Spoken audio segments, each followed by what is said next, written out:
बोलते हैं कि पैसा बहुत अच्छा नौकर है, बट पैसा उतना ही बुरा मालिक है। इसलिए पैसा जरूर कमाएं, साइमल्टेनियसली इसका वैल्यू समझे। पैसा कमाया हुआ अपना नहीं होता, पैसा बचाया हुआ अपना होता है। उसी बचाए हुए पैसे को किसी जगह में इन्वेस्ट करना बहुत जरूरी होता है, ताकि वही पैसा हमारे लिए काम करे और हमारे लिए पैसिव इनकम दे पाए। पैसे के ऊपर एक वीडियो बनाया था, जिस वीडियो में ये बताया गया है कि 27% ऑफ लोग जिन्होंने पैसा कमाया, उसी पैसे को उन्होंने अलग अलग जगहों में इन्वेस्ट किया, और इन्वेस्ट करने के बाद दुनिया के जो 27% लोग हैं सक्सेसफुल और बहुत वेल्दी लोग बन पाए। अगर वो वीडियो अगर आप लोगों ने नहीं देखा तो जरूर उस वीडियो को देखो, आपको उसमें आइडियाज आएंगे और आप लोगों को पता लगेगा कि कमाना पैसा जरूरी है, पर उसी पैसे को किसी जगह में इन्वेस्ट करना बहुत जरूरी है। पैसे का वैल्यू जरूर समझे, और जिन लोगों ने पैसे का वैल्यू नहीं समझा वो लोग हमेशा पैसे उनके पास कम होते हैं, हमेशा वो लोग पैसे के अधीन होते हैं। आधे से ज्यादा लोगों को जो कमाते हैं और कमाने के बावजूद भी पैसे की प्रॉब्लम उन लोगों को होती है। कारण क्या है, एक कैलकुलेशन समझे, और इस कैलकुलेशन को अगर आप लोगों ने समझा तो आप यही चीज अपने फैमिली, अपने बच्चों को जरूर ये कैलकुलेशन दे, जिस कैलकुलेशन की वजह से आप लोगों को पता लगेगा कि पैसा कमाने के बावजूद भी पैसा नहीं रहता। कारण क्या है, एन एवरेज ऐसा समझे कि आप महीने में 20,000 कमाते हैं। आप महीने में 20,000 कमाते हो तो सालाना 2,40,000 रुपए कमाते हो आप एक साल का। अब इसी को आप मल्टीपल कीजिए 60 ईयर तक, कि हम 60 साल तक काम करते हैं और 60 साल तक आप लोगों ने 20-20 हजार कमाया। एन एवरेज की बात बता रहा हूं। सो दोस्तों, आप लोग देखोगे कि 1,44,00,000 रुपए कमाते हैं, और इसके भी बावजूद आधे से ज्यादा, इनफैक्ट 90% लोग बोलते हैं कि हम लोग करोड़पति नहीं है, हमारे पास पैसा नहीं है। कारण क्या है दोस्तों, कि ये वैल्यू उन लोगों ने नहीं समझा, और जिन लोगों ने पैसे का वैल्यू समझा वो लोग अपनी लाइफ में प्रगति कर पाए, पैसा उन लोगों के लिए काम कर पाया, उन्होंने पैसिव इनकम अपने लिए बना पाए, और जिसकी वजह से पूरी जिंदगी वो अपनी लाइफ को एंजॉय कर पाए। अपने बच्चों को, खासकर नई पीढ़ी को ये चीजें जरूर बताएं, जिन लोगों को कोई करेज नहीं है, कोई पेशेंस नहीं है किसी चीज को पाने का या किसी चीज को अचीव करने का।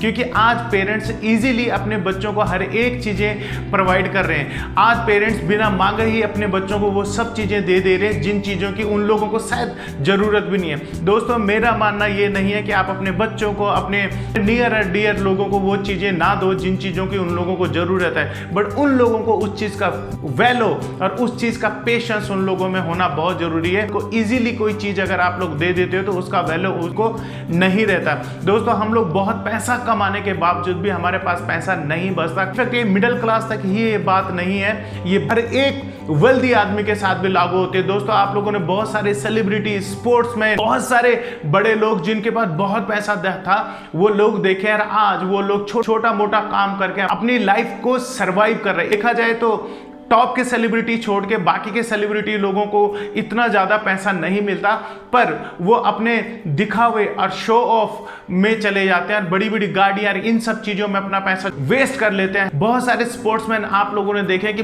अपने पीक टाइम में बहुत पैसा कमाया, बट कमाने के बावजूद उसका वैल्यू नहीं समझा, उन लोगों को फिर छोटा मोटा काम करके अपनी लाइफ को सर्वाइव करना पड़ा। वीडियो बनाने का मतलब दोस्तों इतना ही है कि जो पैसा आप लोग कमा रहे हैं, हमारी लाइफ में पैसे का बहुत बड़ा महत्व है, बट इस वैल्यू को अगर हम लोगों ने नहीं समझा, रैंडमली कहीं पे भी कैसे भी खर्चा करते रहे, तो लाइफ में पैसा हमारी वैल्यू नहीं कर पाएगा। इसका मतलब ये नहीं कि आप कंजूस बन जाए, मक्खी चूस बन जाए।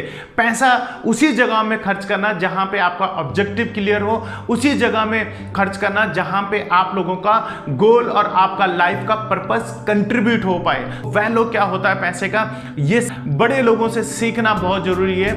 मुकेश अंबानी की बेटी ईशा अंबानी फॉरेन में पढ़ते टाइम एक बार उसके स्टूडेंट्स के साथ आर्ग्यूमेंट हुआ। उसने अब ये बोला कि मैं अंबानी की बेटी हूं और मेरे को लेने के लिए देखो मेरा प्राइवेट जेट आएगा। अब ये बात अंबानी को पता लगी तो अंबानी ने अपनी बेटी को कॉल किया और मुकेश अंबानी ने बोला कि जो पैसा हम आपको खर्च करने के लिए देते हैं उसी पैसे को आप बचाओ, और मैं पैसा नहीं भेजूंगा। और उसी पैसे को बचाने के बाद वो फ्लाइट में आई थी। ये वैल्यू वो लोग अपने बच्चों को देते हैं। उनके बेटे ने एक बार अपने नौकर को बोल डाला कि मैं अंबानी का बेटा हूं, और उन्होंने अपने सभी नौकर को इकट्ठा किया। इकट्ठा करने के बाद अपने बेटे को माफी मंगाई। ये वैल्यू वो सिखाते हैं दोस्तों। और दुनिया के वेल्दी लोगों में से बिल गेट्स हैं। फोर्ब्स मैगजीन के हिसाब से 22 में से 18 बार बिल गेट्स अमीर थे। कि अगर उनको करोड़ों रुपए भी गिर जाता तो वो उसको भी ना उठाएं, इतने अमीर वो हैं। एक बार उनकी बेटी होटल में खाने के लिए गई और उनकी बेटी ने होटल के वेटर को $500 टिप के दिए। उसी होटल में बिल गेट्स जाते हैं, खाते हैं, और वही होटल में उसी वेटर को वो बिल गेट्स $5 देते हैं। अब वो वेटर बोलता है कि आपकी बेटी $500 देती है और आप मुझे $5 देते हैं, ये क्या बात हुई? सो बिल गेट्स ने बोला था कि मेरी बेटी एक करोड़पति और अब्जोपति बाप की बेटी है, बट मैं एक मिडिल क्लास सर्वसामान्य बाप का बेटा हूं। दुनिया में जितने भी सक्सेसफुल और जितने भी पैसे वाइज बड़े बने, उन्होंने पैसे को कभी अपने दिमाग पे नहीं चढ़ने दिया, उन्होंने पैसे को जेब तक ही रखा। और जिस दिन ये पैसा दिमाग तक चले जाता है दोस्तों, तो ये कुछ भी करवाता है, किसी भी तरीके के काम करवाता है। वॉरेन बुफे आप लोगों को पता है, आज भी दोस्तों वो अपने छोटे घर में रहते हैं, खुद गाड़ी चलाते हैं, फाइनेंशियली गुरु होने के बावजूद भी पैसा बहुत अच्छा नौकर है और यही पैसा बहुत बुरा मालिक है। इस पैसे को कभी मालिक मत बनने देना। इस पैसे को जितना चाहो उतना कमाओ, लविश लाइफ जियो, बट इसका वैल्यू और अपनी प्रिंसिपल का वैल्यू बना के रखना। यहीं पे दोस्तों ये वीडियो खत्म करता हूं। मैं के सिंह फिर एक नए टॉपिक के साथ मिलूंगा। कमेंट बॉक्स में जरूर लिखें कि इस वीडियो से आपने क्या सीखा। चैनल में फर्स्ट टाइम आए तो प्लीज सब्सक्राइब माय चैनल, ताकि इसी तरीके के वीडियोस आप लोगों को मिलते हैं। तब तक आप अपना ध्यान दें। Love you all, take care of yourself. Thank you.